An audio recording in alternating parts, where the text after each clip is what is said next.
Bonjour les amis, bienvenue sur le compte passionné du foot. Aujourd'hui, on va parler du match entre le Real Madrid et Atlético Madrid qui a été remporté par le Real Madrid avec 3 buts à 2. Et sans plus tarder, avant tout d'abord, je vous dis bienvenue. Et les anciens et les nouveaux, continuez à vous abonner, à liker. C'est comme ça que vous pouvez nous soutenir.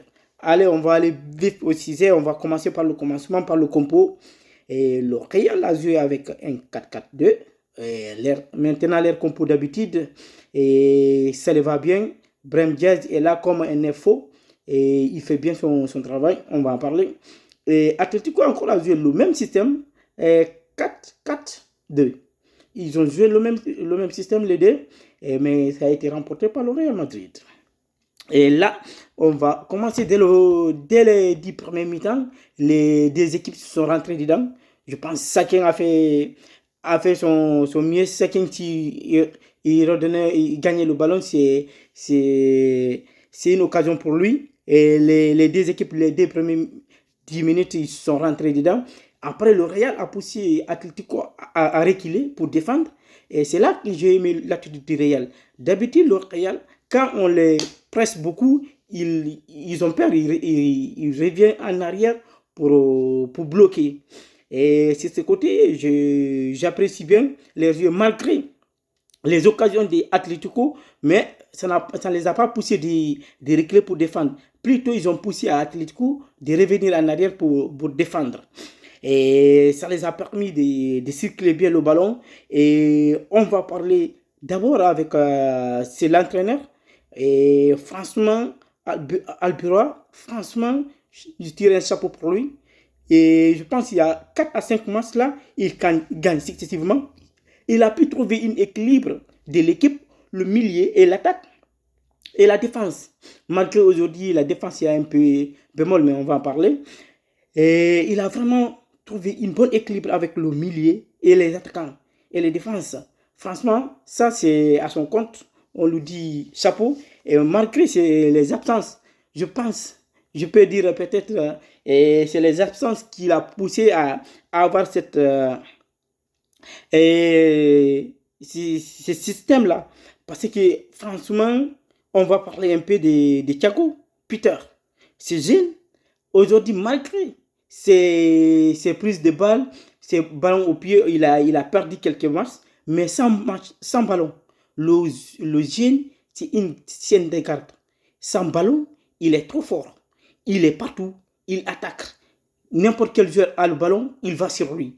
Il fait la pression. N'importe quel joueur a le ballon, il va sur lui. Il fait la pression.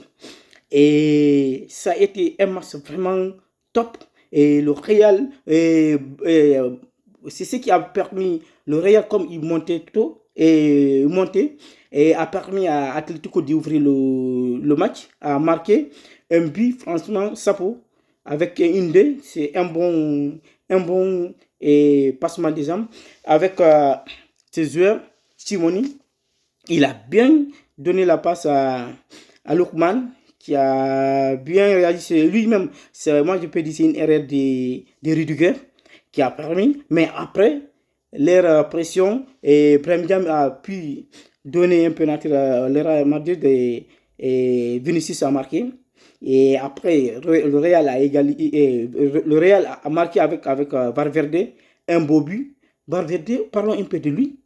Et le gars, il est partout. Il est libre. Il a trouvé son équilibre, je pense. Il a trouvé son jeu. Là, il joue partout. Il est à l'attaque. Il est au milieu. Il est à la défense. Il vient aider et Carvajal, les latérales. Il vient au milieu pour aider les défenseurs. Il aide les attaquants. Le gars, il est partout. Partout. Franchement, il a fait un match XXL. Malgré il a un carton rouge. Mais il a fait un match XXL. Franchement, ça pour lui. Il a marqué, mais il a eu un carton rouge qui a pénalisé l'équipe. Mais malgré ça, ils n'ont pas baissé le garde. Ils ont pu conserver le score. 3 buts à 2. Et Vinicius, de mon côté, Vinicius a fait en premier mi-temps, il n'a pas bien vu. Mais deuxième mi-temps, il s'est retrouvé. Il a fait un bon match. Du coup, il a compensé ce qu'il avait perdu en premier mi-temps. Il a fait un doublé. C'est un bon match de son côté. Brahim Diaz, Sapo, il a fait une prestation XL. Sapo pour lui. Et OSN, c'est le patron défense du Real actuellement. OSN, top. Zéro erreur. Une relance, des relances qui cassent le milieu des lignes, plusieurs lignes. Je lui dis Sapo. Rudiger a eu un peu de mal aujourd'hui, parce que le premier but vient de son côté. Et Carvajal, encore la même chose, il a eu un peu de mal, il s'est mélangé des fois, il vient à l'axe, il n'a pas bien, je pense, la blessure lui a coûté beaucoup. France Garcia, la même chose, son match est un peu moins, mais Arda Güler, il a fait un match Sapo, un bon match, franchement un gros match d'Arda Güler. La même chose de Tchouamini, un match XL, une prestation XL de Tchouamini. Actuellement, Tchouamini, Valverde et Ibrahim Diaz, les trois, ça fait presque 5 matchs là, ils sont top. Ils sont top. Les 5, les 3 joueurs, franchement, avec Vinicius et Abdeguler, je dis chapeau. Et Peter encore, le gars, sans ballon, il est super bien. Tu sais, il doit avoir ses heures pareilles. Et Lounine a fait son match de mon côté. Et les rentrées. Et Arnold, il a délivré une passe XL. Il a pris le ballon, il est remonté jusqu'en haut. Et ça a amené le troisième but. Là encore, Sapo. C'est Mbappé seulement qui n'a pas trop vu. Mais comme il vient de retour, et vient de retour du blessure, on le pardonne. Et de l'autre équipe encore, et Lookman, il a fait un bon match. Un bon match. Et Koké un peu. Et Laurenté encore a fait un bon match. Simoni, XL, le gars encore, côté Atlético, il a fait un bon match. Franchement.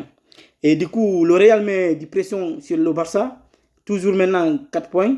Et la lutte pour la Ligue des Champions, ça s'annonce rude. Et on attend de voir. Et après les trêves, Barça doit jouer contre Atlético. Si Barça fait un faux pas, je pense qu'on va prendre la tête. On ne va pas prendre la tête, mais il y aura un point. Et il y a le Classico. J'avais dit dès le début. Et c'est le Classico qui va les diviser. Les deux équipes, je pense. Et on attend de voir. Et on se dit à très bientôt. C'est les trêves. Et merci. Continuez à liker et à vous abonner. Ça agrandit notre famille. Et à très bientôt. Merci.